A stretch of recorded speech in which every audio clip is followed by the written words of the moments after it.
It's Rachel, and I'm back for another video of a very highly requested topic of what it's like to be a Korean American living in Korea. For those of you who are new to my channel, I was born in Korea, but I moved to New York in the United States when I was 5 years old, and I grew up there for 15 years, and then I moved back to Korea in June of 2012. So it's been almost 3 years since I've been here, and time has been flying by really quickly, and I'm a little afraid of how quickly the time has gone by. Being in Korea as a Korean American is the word confusing, because I have never been more confused about everything since I've come to Korea. First of all, when I was in America, I really thought I was pretty Korean. I thought I was pretty Korean compared to my other Korean American friends, because I thought I knew the culture well, I thought I knew the traditions well, I fairly spoke Korean pretty well, but when I came here, I realized that nope, no, not at all. It was a huge culture shock. It was a little traumatizing in some areas, and because I am in college here, I am constantly having to adjust to all these different experiences as a college student in a foreign country, but it's not really a foreign country because it's your country and you're Korean, and I guess you can't really understand this feeling until you come here. But basically what it's like is, when I was in America, I thought I kind of perceived myself as a Korean living in America. But when I moved to Korea, I now perceive myself as an American living in Korea. And it's really confusing, and a lot of people have been telling me, why can't you just accept both? Why can't you just be a Korean American and be happy with that? But, I really wish I could. I really do.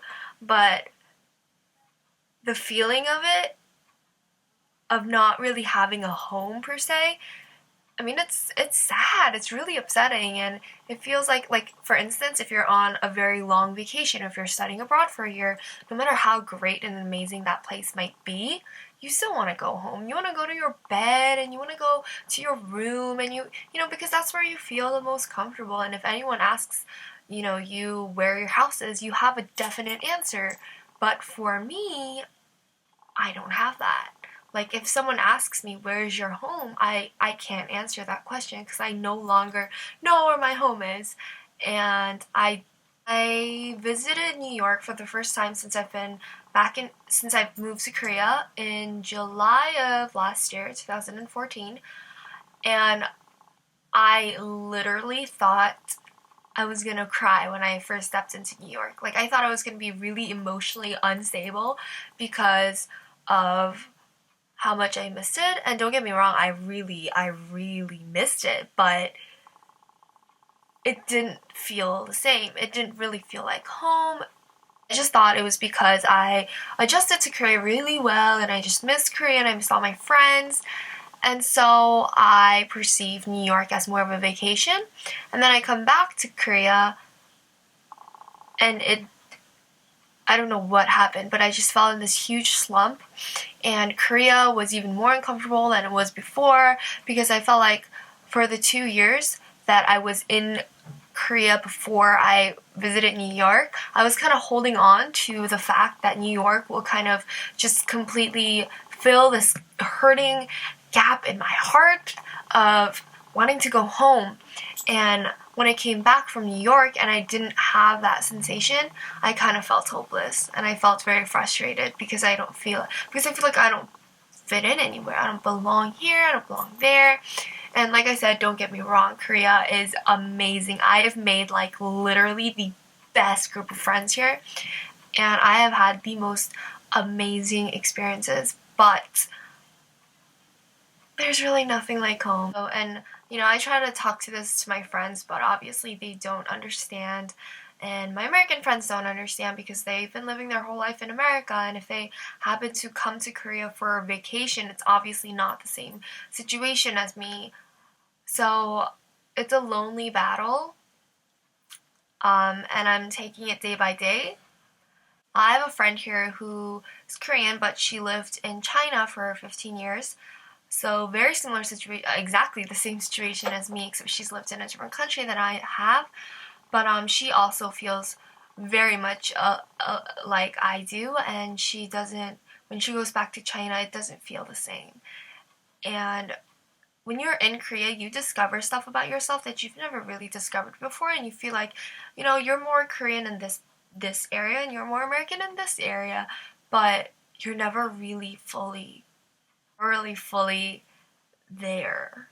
Ugh, I don't know how to explain it, but honestly, it can get really lonely, and it can get really frustrating, and it can get really heartbreaking. And in the beginning, when I was still kind of adjusting, there were nights where I just cried and cried and cried because I wanted to go home. But yeah, I'm still trying to figure everything out, and I've been dealing with it pretty well, I guess, these days. It's not like I can go to New York every single, like, once a month or once in a couple months. I mean, New York is a very expensive state, it's a very expensive location, and the fact that I don't have any family members there kind of is why I have to spend more money, because I have to find a room, I have to find a motel or a hotel or like a guest house to stay in.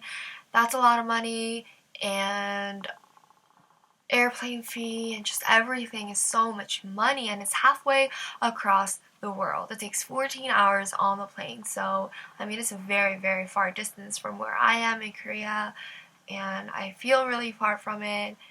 I miss my friends when I go back, but that's not really happening. And if it's not just obviously, I feel like a lot of second generation kind of goes through something like this when they move back to their own country. Um, and it's really hard, and like I said, it's a very lonely battle. But I mean, if you look at the positive side, I do get the best of both worlds. I get to see where I grew up, I get to see where I was born, where my family's from, and I got to grow up in one of the most beautiful and extravagant and glamorous cities of the entire world, New York. And growing up there has been such a blessing. I mean, obviously there were very hard times, but I mean, overall it was such a huge blessing for me, and I'm so thankful that my mom has chosen to go to New York out of all the places in this world. But at the same time, I am very grateful of Korea. Um, Korea has taught me life lessons that I probably would never have learned in New York. Korea has taught me just how strong mentally I can be. Korea has taught me just everything that a mature adult or a young adult should have to learn, and Korea has taught me it. And I'm just so thankful and extremely, extremely, extremely lucky that I get to experience two different countries in one lifetime. Um, so yeah, I mean, obviously everyone has different opinions about this topic. I feel like the general idea is very similar. I feel like we all we're going on this long journey called life, and we're just trying to figure out who we are. But second generations kind of have to go through who we are and where our home is.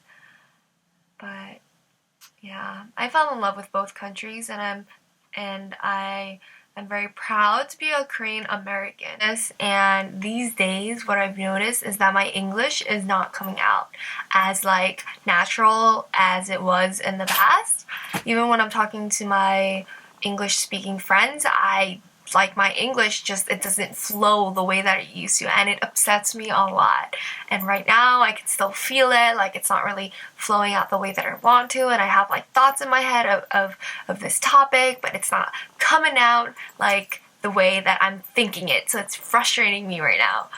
But I mean, I felt like I got the point across. It's confusing, But if you have any requests of specific videos, please leave it in the comment box below, and I will definitely try to do it.